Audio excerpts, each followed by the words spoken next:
Assalamualaikum warahmatullahi wabarakatuh. Bismillahirrahmanirrahim. Alhamdulillahirrabbilalamin. Wassalatu wassalamu ala asyrafil anbiya'il mursalin Sayyidina Maulana Muhammadin wa ala alihi wa ashabihi ajma'in. Amma ba'du. Saudara-saudara sekalian, para mahasiswa dan mahasiswi mata kuliah hukum perkawinan Islam yang saya cintai dan saya banggakan, bertemu kembali walau dalam video singkat ini. Nah, tema yang akan kita bahas dalam kesempatan ini adalah tentang pengertian perkawinan, dasar hukum perkawinan, dan tujuan perkawinan.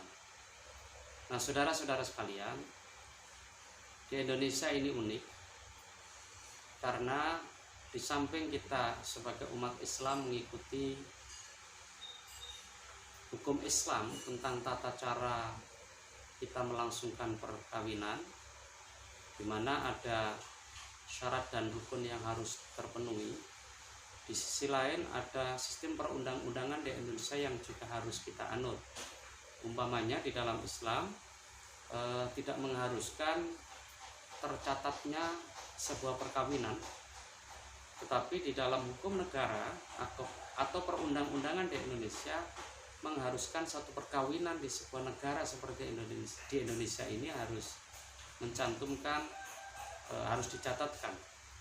Nah, ini penting agar sebagai warga negara kita di samping taat kepada hukum Islam juga taat kepada hukum negara. Nah, kita mulai dari pengertian perkawinan. Dalam bahasa Arab, istilah perkawinan dikenal dengan an-nikah, yang bermakna ad-dhammu wat tadakhul. Ad-dhammu itu adalah berkumpul, dan at-tadakhul itu memasukkan. Disebut dengan ad-dhammu atau berkumpul karena memang mengumpulkan dua orang dalam satu ikatan. Yang dimaksud dengan at-tadakhul adalah karena memang ada sesuatu yang dimasukkan. Nah, kemudian istilah lain di dalam bahasa Arab ada istilah az-zawj, yakni pasangan. Itu ya, karena memang memasangkan seorang laki-laki dan seorang perempuan. Kedua istilah inilah yang menurut Prof. Quraish Shihab menjelaskan tentang perkawinan. Nah, saudara-saudara sekalian, lalu bagaimana dengan pengertian menurut istilah? Ya, ada banyak definisi, tetapi inti dari definisi ini adalah bahwa perkawinan itu atau pernikahan itu adalah mengumpulkan seorang laki-laki dan seorang perempuan melalui akad tertentu dengan syarat dan rukun tertentu dalam rangka untuk mencari keridhaan Allah, mencari rahmat Allah, dan dalam rangka untuk mencapai kebahagiaan dunia akhirat. Dalam istilah Al-Quran adalah sakinah, mawaddah, warahmah. Di dalam Undang-Undang tahun 74 disebutkan, Undang-Undang perkawinan maksudnya, bahwa pernikahan atau perkawinan itu adalah ikatan lahir batin. Nah, ini penting untuk dipahami bahwa setiap perkawinan itu merupakan ikatan lahir batin. Artinya bahwa ada kesadaran di masing-masing pihak yang melakukan perkawinan, baik laki-laki atau perempuan, bahwa pernikahan itu adalah bukan sekedar kontak fisik, tetapi ada ikatan lahir batin antara seorang laki-laki dan seorang perempuan.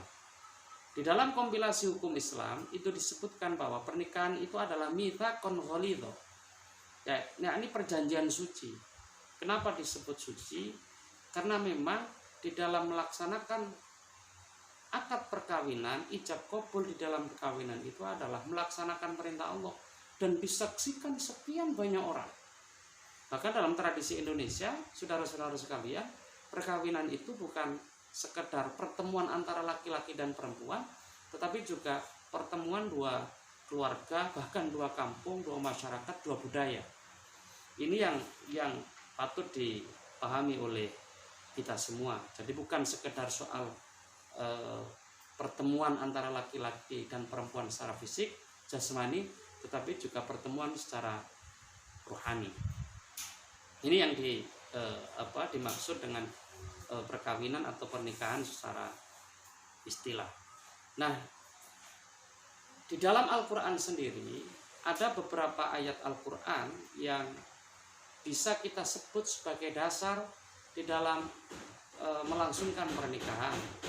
Seperti umpamanya ayat yang sangat populer dan sering dibaca pada saat prosesi pernikahan itu adalah wa min ayati an khalaqalakum min anfusikum azwaja litaskunu ilaiha wa ja'ala bainakum mawaddatan wa rahmah.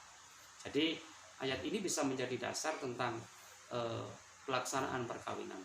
Nah, adapun dasar hukum yang bisa kita kutip dari hadis, karena di dalam hadis tentang perintah agar melangsungkan pernikahan juga sangat banyak, maka mungkin ada beberapa yang akan saya kutip.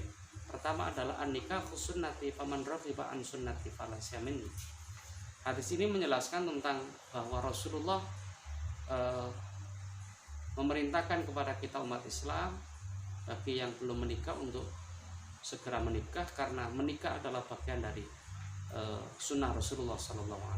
Bahkan di dalam beberapa hadis yang lain juga disebutkan tentang kriteria yang harus dipenuhi ketika seorang untuk menikah, memilih calon atau pasangannya. Nah, saudara-saudara sekalian, selanjutnya kita akan bahas tentang tujuan perkawinan.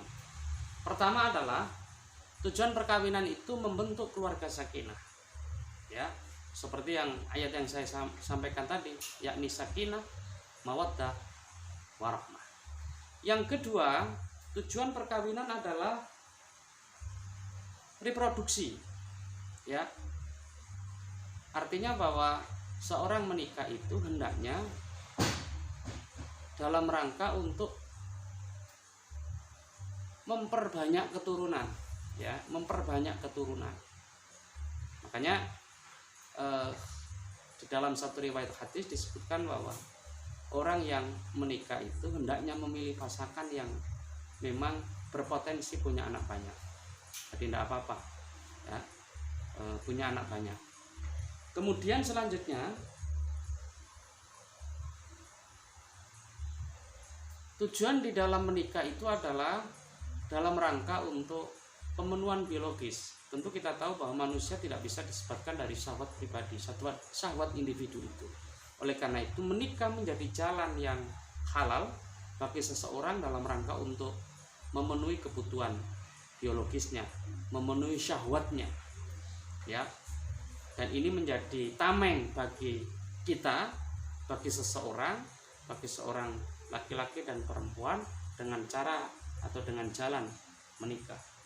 Selanjutnya yakni menjaga kehormatan. Saudara-saudara sekalian, yang membedakan manusia dengan hewan itu adalah pernikahan itu sendiri. Karena kita tahu bahwa hewan tidak pernah kemudian melangsungkan akad nikah, hanya manusia.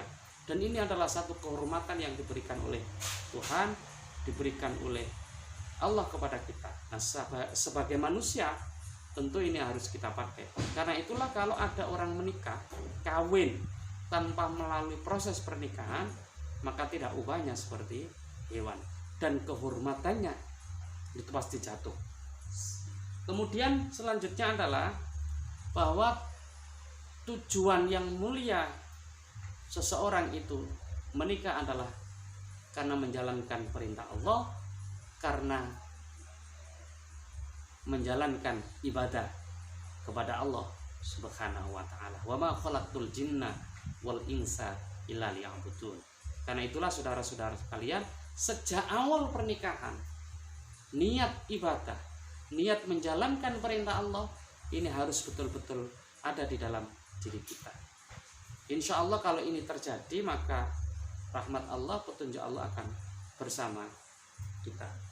Jadi saudara-saudara sekalian, itulah kira-kira materi tentang pengertian perkawinan, dasar hukum perkawinan, dan tujuan perkawinan. Mudah-mudahan video singkat ini bermanfaat dan ilmu yang kita sampaikan barokah bagi kita semua.